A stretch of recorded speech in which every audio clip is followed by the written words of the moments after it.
welcome to a brand new episode of the Musafir Stories, India's very own travel podcast, where each week we share the journey of travelers in their own words and relive their experiences with you, our listeners. Hi guys, welcome to a brand new episode of the Musafir Stories. Hope you're all well and keeping safe.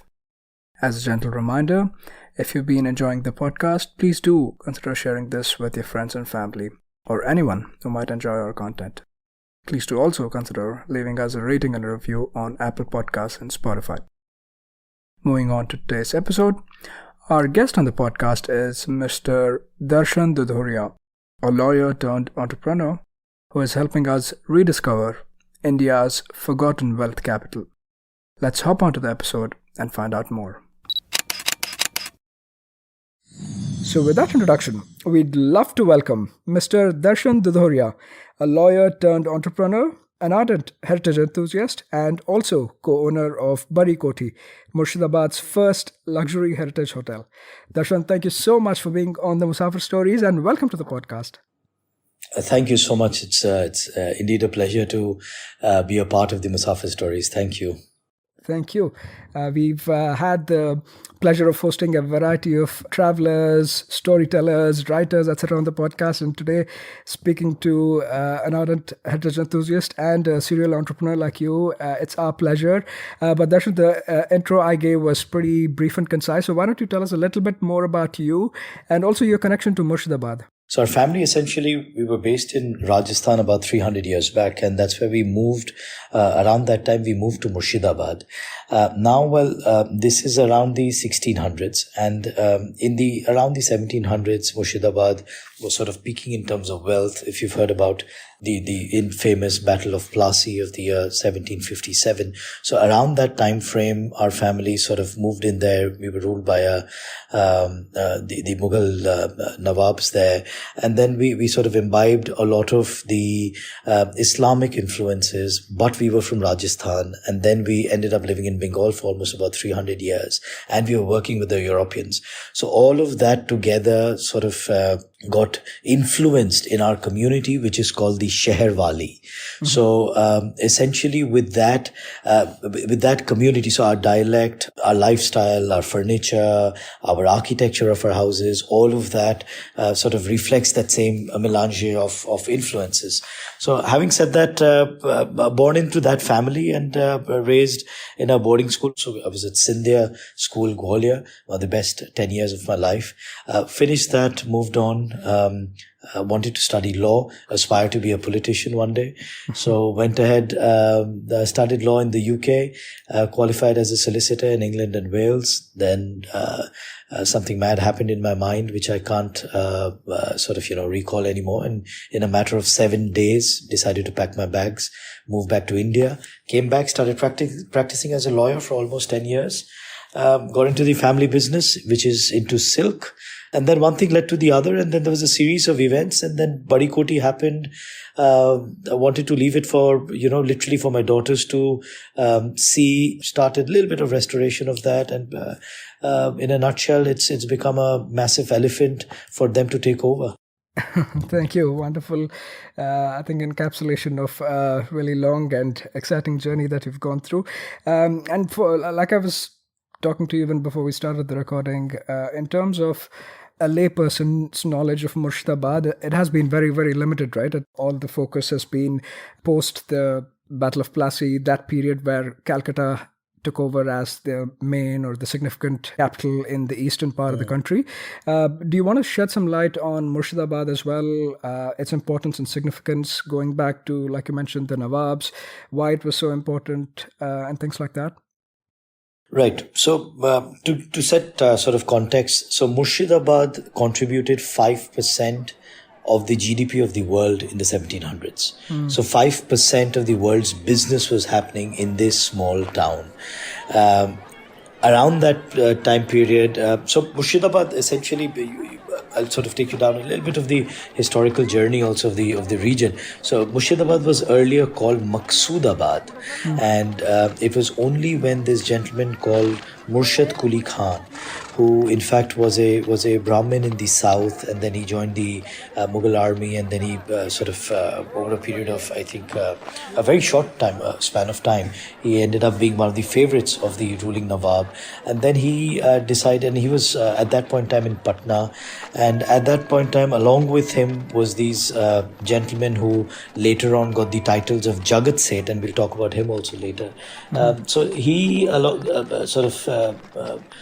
they sort of got excited with the whole dream, and Jagat Seth said that, hey, let's go to east, fertile land, Makhsudabad is great, but I'll fund you, and they were financiers, and we'll together do something exciting for the space in the region and for himself as a leading Mughal general. So went ahead to Makhsudabad, became a Nawab there. So hence Makhsudabad takes over his name, Murshidabad, from Murshid Quli Khan. And therein the richness of Murshidabad came in. Beautiful palaces. Murshid Quli Khan Sahib was also, to a large extent, great patron of textile, art, culture, all of that combined. And during that period, it's sort of obviously, the 1700s and 1800s, etc. There was enough of... Although to again put context to the chronology of events, 1757 was when the Battle of Plassey happened, and thereafter, of course, that was the tipping stone in the history of India, where British the British Empire was setting stone in their sort of making the empire colonization of India. Now the interesting thing is, again, I get teased in this, and I'm just gonna go back and forth, and feel free to please if I don't make sense to interrupt me. So it's quite interesting because how history paints Murshidabad and that tipping point of 1757. So Mir Zafar was the general to the army, the Nawab being Sirajuddaula.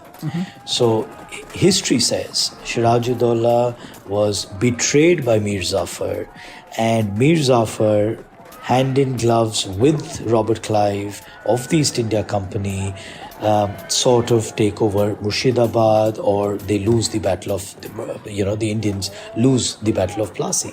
However, modern day history, led by Variety, and I'm not going to name few of the leading books and the authors right now, but modern history says today that maybe Mir Zafar was not the traitor.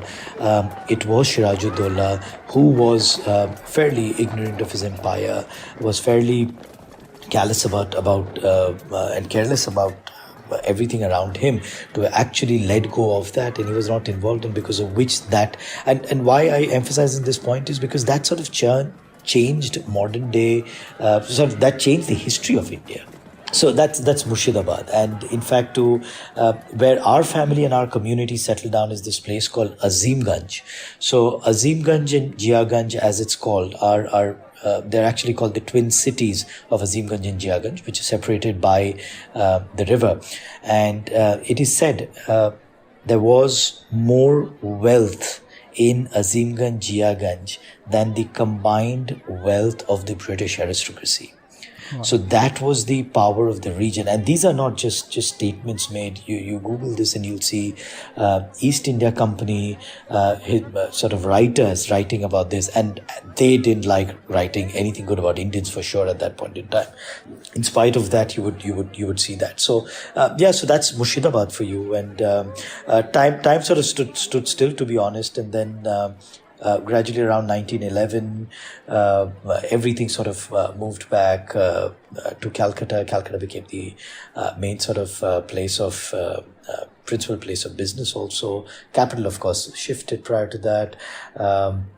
All of that happened, and then midway through, what you realize is Murshidabad gets literally abandoned, now nicknamed as the sort of the unknown wealth capital of the world, if not Asia, and then a host of series of things with the partition of Bangladesh, because we of course the Bangladesh border is nearby, to the extent with a lot of Naxalite movement that the region got affected with. So one thing that led to the other, and there was one disaster after the other, and then everything got lost. Everything got lost. In fact, all our families locked their palaces.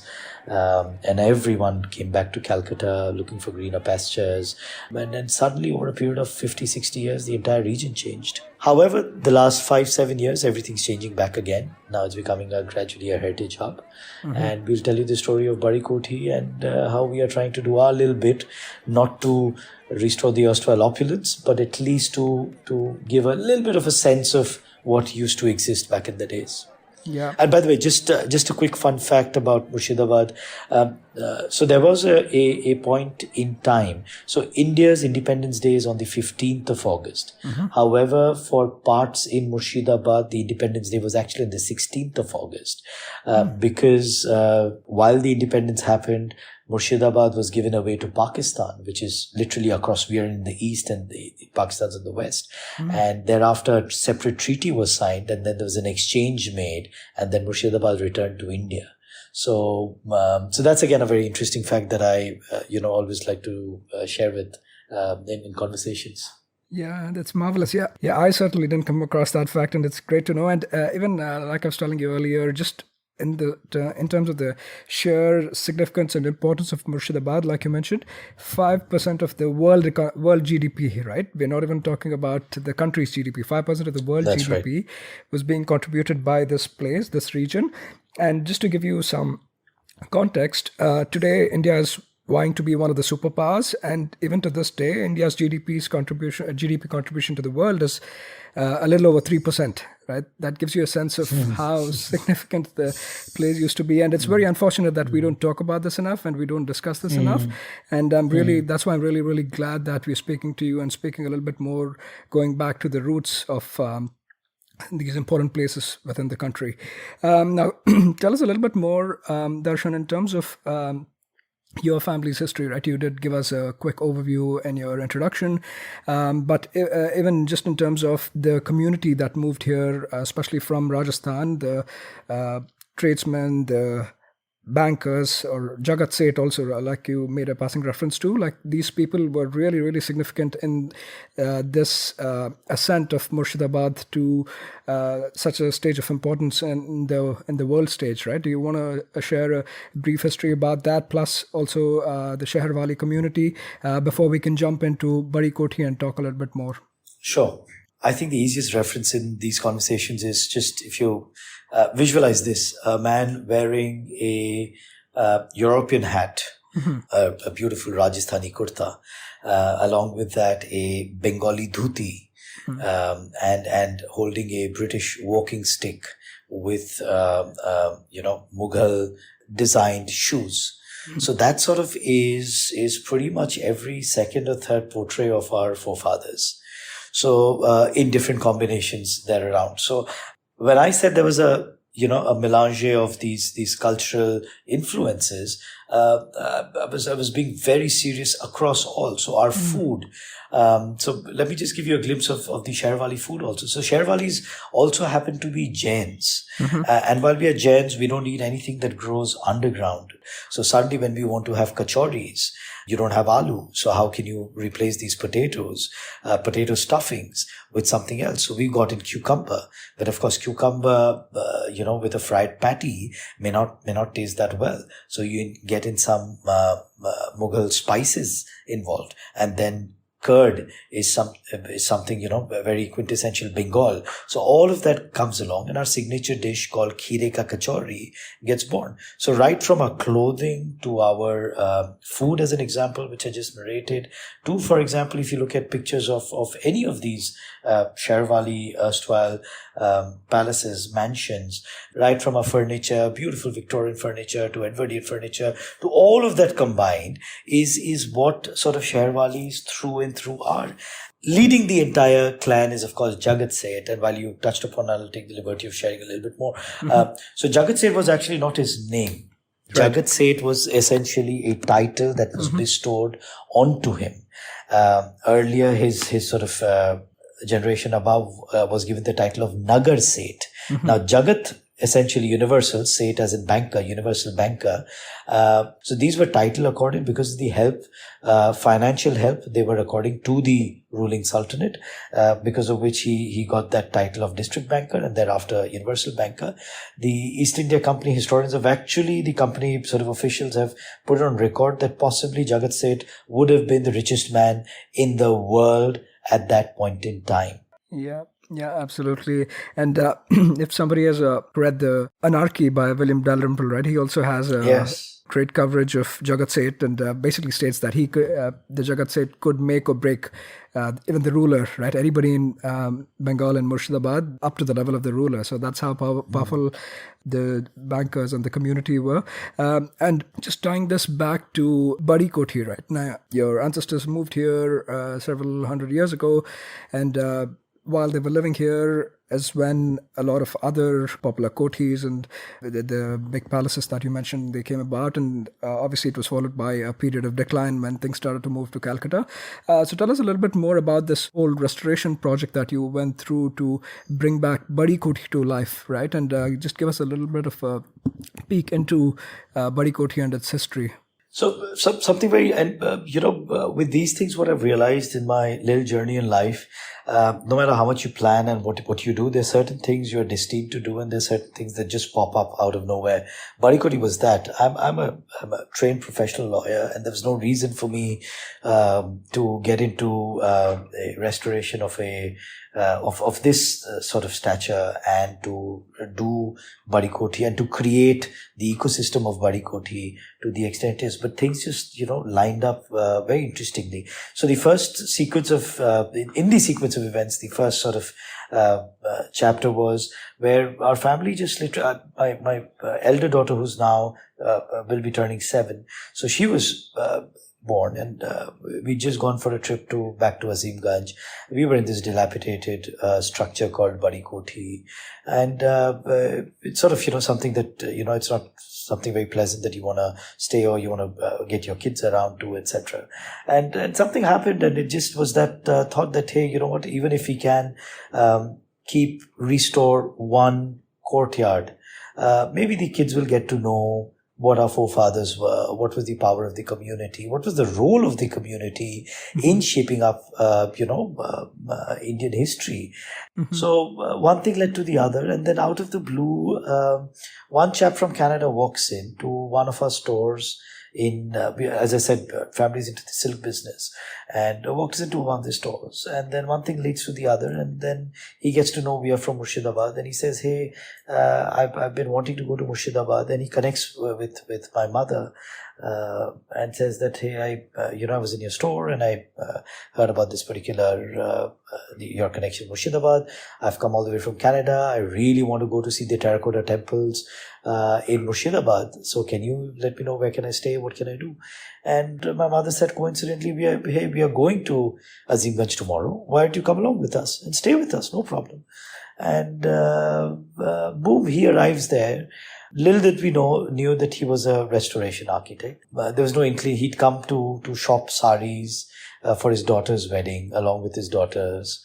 2-day break, and then one thing led to the other, and he said, do you want me to restore one courtyard? And we said, hey, would you like to restore one courtyard? And next 6 months we allocated a certain budget. We restored one courtyard, and we were fairly excited, and we felt very good about it.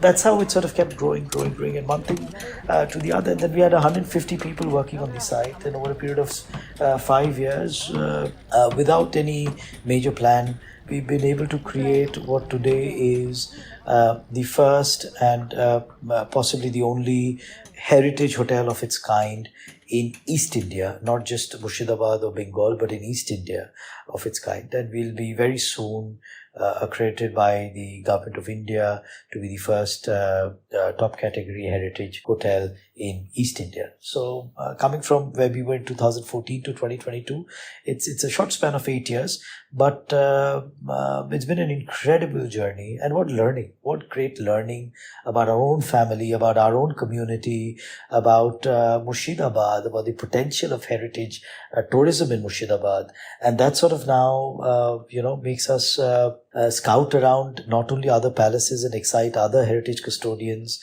being our cousins and other extended family members, etc., to do something with their own properties, but to the larger part of Bengal. So now we are trying to build a much larger map of promoting heritage tourism across Bengal. Yeah. Marvelous, and such a ingenious story. It almost started like a personal calling, and now it's slowly grown into this thing that's much bigger than just the Bari Kothi, right? So really excited about this. And also, do you want to give us a quick, maybe a virtual tour of Bari Kothi? It's I was just blown away by the images. We'll definitely link those in the show notes, the description of the podcast too. But would you like to give us a quick walkthrough of the property, the different kinds of courtyards to the suites that it has? And like you said, it's really a culmination of the different influences, right? It's not, you can't say it's purely a Bengali influenced property or European. It's European. It has elements of the Bengali architecture. It has elements of the Mughal piece of it. So would you like us to give a quick overview of the different sections of the property too? So I'll do injustice if I try to make you do a virtual walkthrough, and I think it'll be, you have to come and experience it for yourself, because what is the most important thing that we could restore was the soul of Bari Kothi, and that to me was the most important. So when you say a virtual walkthrough, just visualize 60. We don't have a single hotel management trained personnel. Everyone is from the local community. So, and all of these people who are from the local community truly feel for what they are doing. They're not doing it as a job. They're doing this as a part of their lives. They like interacting with people. They like meeting people. And with our experiences, so everything we've tried to do is literally from the heart. So, we love the river. We saw these beautiful country boats. We didn't want to make our own boat. We don't want to compete with the larger, ecosystems of India. And we can't right now. We'd be aliens if we, in Murshidabad, if we tried to do any of that. So we took the local boats on rent for a few hours, which otherwise would ferry 200 people from one side of the river to the other. We would take these boats and we would convert them in a period of 2 hours into Bari Kothi.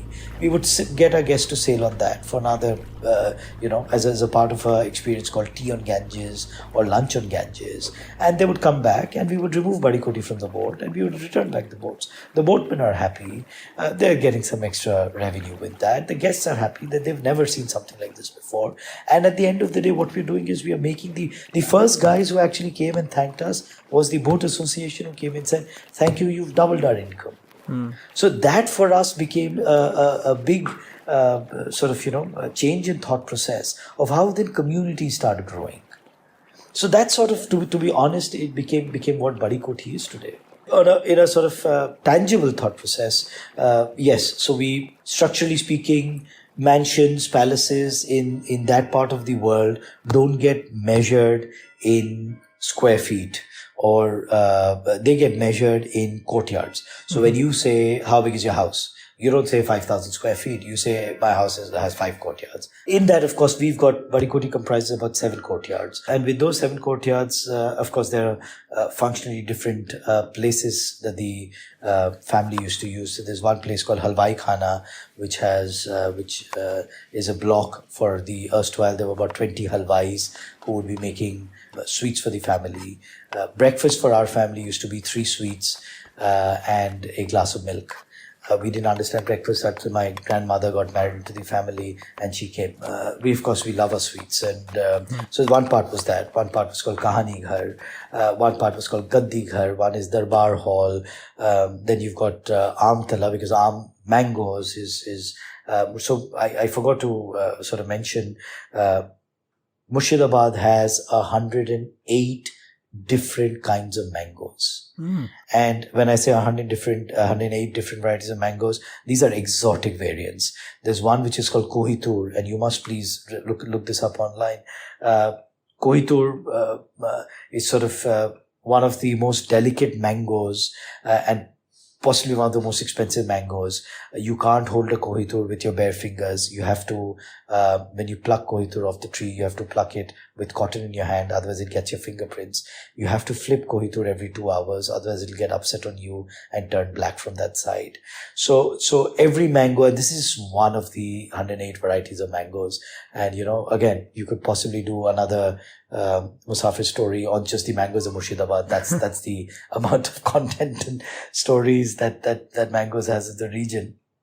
So yeah, so Bari Koti is beautiful, beautiful terraces overlooking the river. We've got a school right next to us. There are 400 girls who go to that school.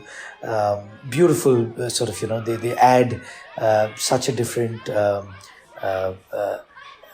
sort of vibe to the entire ecosystem in terms of, all the girls in school and, the chatter of students, etc. It's absolutely wonderful, surrounded by different Jain mandirs. Jain mandirs having Mughal architecture, nowhere else to be found. Narrow roads, one house touching the other, one palace touching the other, and that sort of was the entire sort of a sort of bird's eye view of Azimganj and Bari Koti. I think it's great. Obviously, like you said, there is the tangible aspects of it where one can look and touch and feel the opulence of the place, be it the lovely chandeliers or the high ceilings or the beautiful floors and everything. And then there's the other piece of it, like I said, the soul of Bari Koti and the soul of Azimganj, of Murshidabad is also the community, right? And I think it's really great and appreciable the way that you have imbibed community within the whole experience of the property, right? Otherwise, I don't believe a sustainable experience can be created and survived without the involvement of the local community. Now, just in terms of the overall experience, obviously staying at Bari Koti is a large part of the experience, right? Just almost like turning back the clock and going back to the 1700s, 1800s, almost feels that way. But even beyond Bari Koti, in and around Azimganj and Murshidabad, there's several important structures. Structures that came into being after the Sheherwali community, as well as the overall Jain community from Rajasthan kind of moved here, which is in the way of a lot of these Jain temples, right? There are a lot of the Jain temples in the vicinity. Then there's also a lot of the Mughal structures, given the influence of the Nawabs in the area. So a lot of different places and experience for somebody who's visiting the place, who's visiting Bari Koti, to go around and see. Could you give some examples of the experiences you offer to your guests, Darshan, in terms of just sightseeing and experiences overall? Right. So what we do is we for all our guests, we try and first assess what is their interest bucket. So we typically, if you were to spend 2 nights or 3 nights in Murshidabad, you have an option to sort of look at the heritage side of Murshidabad, or the textile side of Murshidabad, or the cultural side of Murshidabad. And if you sort of each one of them sounds a little exciting, then what we've got is a signature show me all of it kind of an experience, where we do a mix and match of everything. So I'll take you through that journey with our signature experience. So Murshidabad, again, because of its opulence, because of the wealth, what do you leave behind with that kind of money? Of course, you leave behind fantastic tangible structures to start with. So you've got the Hazardwari Palace, which is a palace of 1,000 doors. You've got Futi Masjid. You've got the Nizamat Imam Bara, which is one of the largest Imam Baras in Asia. You've got the Katgola Palace, beautiful sort of garden house of the Dugar family. Again, Sheherwalis of Azimganj. Along with that, you've got the Katra Masjid. You've got all these beautiful, one of my favorite is structure, Wasif Manzil. Oh my God, once and you must, it's called Wasif Manzil. If you look up this structure online and see its picture, it's sort of a Spanish, in the most, obviously I'm just trying to describe this for the ease of our listeners, that it's like a Spanish fort-based architecture that's just suddenly popped out on the riverside in a village in Bengal, overlooking a gigantic Hazardwari Palace, which is entirely a Roman architecture. So they sort of, just to walk through that space, to experience all of it, and absolute in contrast are these beautiful terracotta temples. If you look at the it's called the Baranagar terracotta temples, which is again on about 10 minutes from Bari Kothi. You'd be just amazed to see the architecture on those terracotta temples. So there's so much to see around in the region that, frankly speaking, a period of 2 days, 3 days, just going through the tangible assets of the region would take away all that time. Gardens, beautiful, and with history, with such amazing stories. You've got the, if I'm not wrong, a 400-year-old blue mosque. You've got a 1100-year-old Shakti Peeth, which is called Kirteshwari. There's a 1100-year-old structure there. So it's just absolutely mind-blowing. And all of it in what, a 20-kilometer radius? Mm-hmm. So that is one part of it, and then along with it, of course, the famous silk of Murshidabad. So Islampur is the place where you sort of till date they've got a beautiful Sari culture happening around that region, and we make our guests do that experience also, where you can actually see silk yarns getting made. So that sort of becomes a very interesting experience. And with textile, you've got something called Tatipara, which is in Jiaganj. Tatipara meaning weaver's village. So you can actually sit with these weavers, you can weave with them, you can see how they weave. And they do these beautiful Baluchari saris, they do these beautiful Garat saris, which are obviously of the region. And if you just see how how organized the handloom industry, although it's extremely humble because world has changed, and we are doing our best to promote the handloom products made in that region also.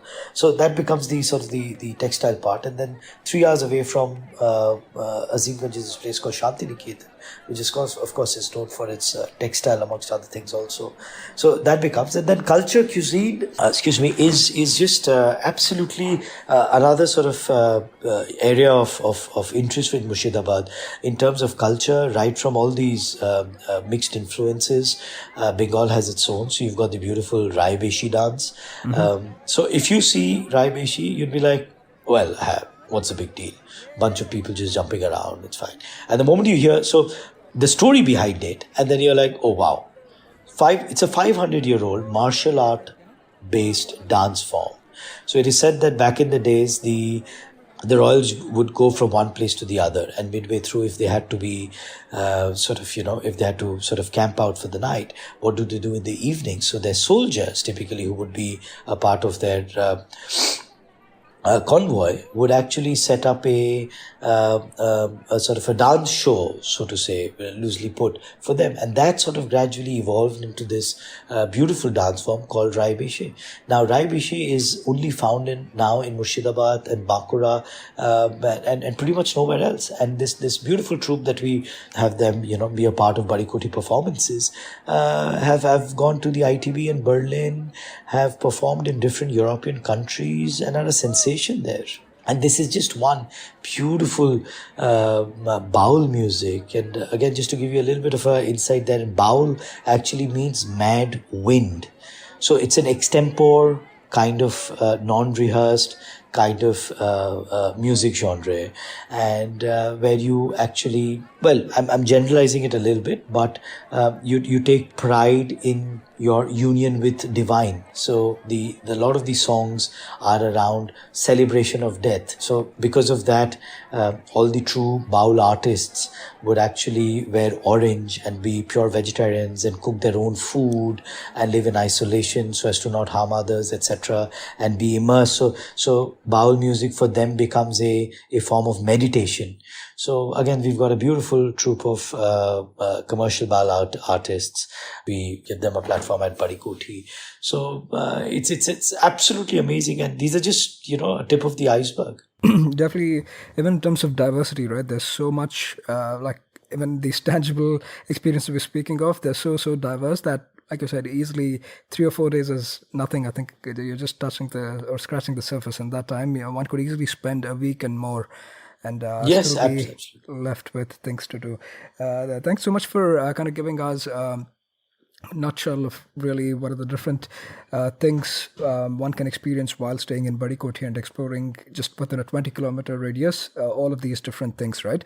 And one important aspect, and we touched upon this at the beginning too, is also the very unique Sheherwali cuisine, right? It's again a very vegetarian Rajasthani. At the core of it, you could say its influence is Rajasthani, but the adaptability of the Sheherwali community is shown even here, that all of the different influences, right, be it the Mughlai or the Bengali influences, all of those have also been beautifully included in this cuisine. Do you want to give us a quick peek into what some of the popular dishes or a Sheherwali meal might have to offer? Yes. So how we make our guests experience the Sheherwali sort of food at Bari Kothi. What we try and do is we do a 5-course, 7-course, sit down, 2-hour dinner, 2-hour lunch, 1-hour breakfast. So cumulatively 5 hours in a day, if you're a foodie, is what you're doing in terms of tasting Sheherwali food, because it's one part of it is tasting, but the other is why the hell has cucumber come into my kachori in my earlier example? So that storytelling is very important. How did mustard suddenly enter into my food?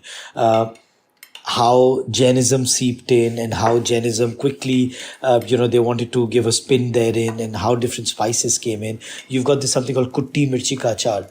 It's of course a chili pickle. And you'd be surprised, and it's made with no oil. There's rarely any pickle which is made without any oil. You've got black onion seeds, you've got brown mustard seeds, you've got fennel seeds, mango, ginger, most interestingly dried dates, all put together, and there's a pickle. So this just gives you a little bit of idea of how experimentative Sheherwalis get with their food. You've got this very famous thing in our cuisine called kadbel ka pachak, which is actually stone apple powder, and that sort of acts as a perfect spice, an additional spice to anything that you're eating. During mango season, you've got these raw mango, black chickpea pickle. So pickles is of course a big part, but along with that, one of our signature dishes is something called Pita. Now, Pita is again a very Bengal-oriented dish, which you've got.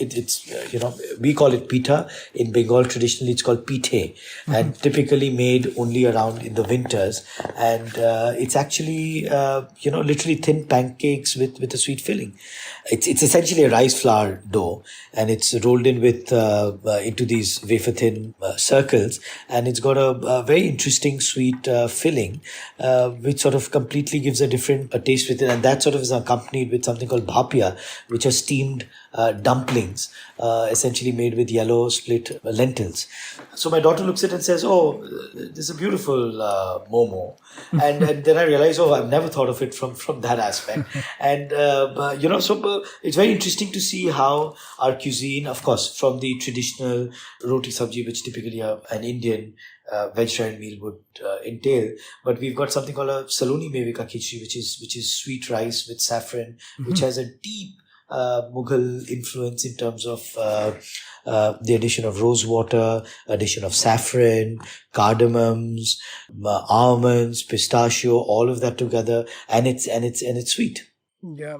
A lot of different things, and like I said, I think one thing that shows all across, right, be it the food or be it the culture or just being anything to do with the Sheherwali community, is the adaptability. I think they've so beautifully adapted to what is available locally, what are the influences that are around you, and it's reflected in. I think you've I think hit the nail on its head when you said adaptability, because that's what I think eventually all sort of everything local, if you deep dive into their history, would just they all adapt into their local surroundings. We've got something called khatte ka pakodi, which are these gram flour fritters in tamarind water. Now that's again a very Bengal thing, but then, we had to get a lot of gram flour, we had to get a lot of chickpea in our diet, possibly as supplementing for the lack of protein in our diet, generally speaking. So, so all of that was very scientific also, because Jainism again required us to do a lot of fasts. There's a period of 4 months where we actually, strictly speaking, avoid, you should not be eating for most of the days, not eat any green vegetables also around that day, around that period. So all of that then, propelled us, the religious angle of it also propelled the evolution of the Sheherwali cuisine. And now we are very proud with the ITC hotel in Calcutta, ITC Royal Bengal, in their Indian restaurant. If you walk in and you ask for a Sheherwali thali, you'll not get it the way you get it at Bari Kothi, of course, but you will definitely be able to now sample Sheherwali thali at the ITC, and hopefully we are working with them to try and take this pan-India. Yeah, this is marvelous. Again, keep touching about this, but I'm just so happy and glad to hear that something that started out almost like a personal little project, a personal little initiative for you, and is now gaining so much more momentum, and it's becoming we could showcase that now, not just to the locals or the area around Azimganj, around Murshidabad, but to the world, right? So really, really glad that this has been working out so well. And I really, really appreciate your passion in the way you think about all things heritage, think about your roots, Darshan, that you're going back and making sure that these are preserved and conserved so they can be carried forward by the future generations also. And I think if nothing else, I think one thing that clearly shows your passion to the cause is your dedication of actually recording this episode well beyond midnight, right? I think really hats off to you to be so accommodating and doing this for us. Darshan, as we start to wrap this up, any other thoughts that you'd like to share, any final thoughts you'd like to share with our listeners about Bari Kothi, about Azimganj, about Murshidabad? Please come experience Murshidabad. It's not about Bari Kothi, and I tell this to everyone I meet. And across, in fact, while we were promoting Bari Kothi in these travel fairs, I always said it's not about Bari Kothi ever. In fact, we don't even, there are times where we talk about a 9-night itinerary where only 3 nights is Bari Kothi and the other 6 nights are actually different other regions of Bengal. So my only sort of message out there is that, everyone's seen India in a different way. You've seen India through Rajasthan, you've seen India through, Kerala, but East India is a sort of waiting to explore region of India. And in that, Murshidabad stands as an example. Please, we'd love to, host each one of you at Bari Kothi. Come experience and make sure you have enough time to come, and you'll forget the outside world.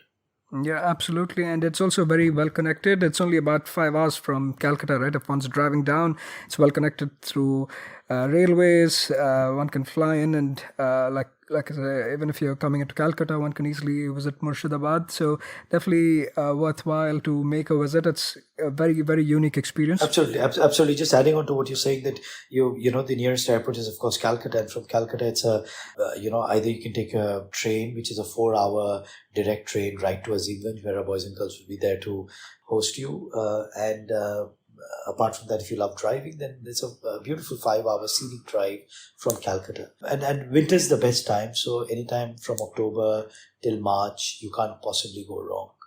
Yeah, absolutely. And thank you so much again, Darshan, for giving us a really quick peek into Murshidabad through Bari Kothi, right? And Bari Kothi kind of encapsulates the whole experience of Murshidabad, just combining everything from the beauty, from the different influences, be it Bengali, be it Mughal, be it Rajasthani, all of those together. Plus, I think at the heart of it, also the local community around, right? So thank you so much.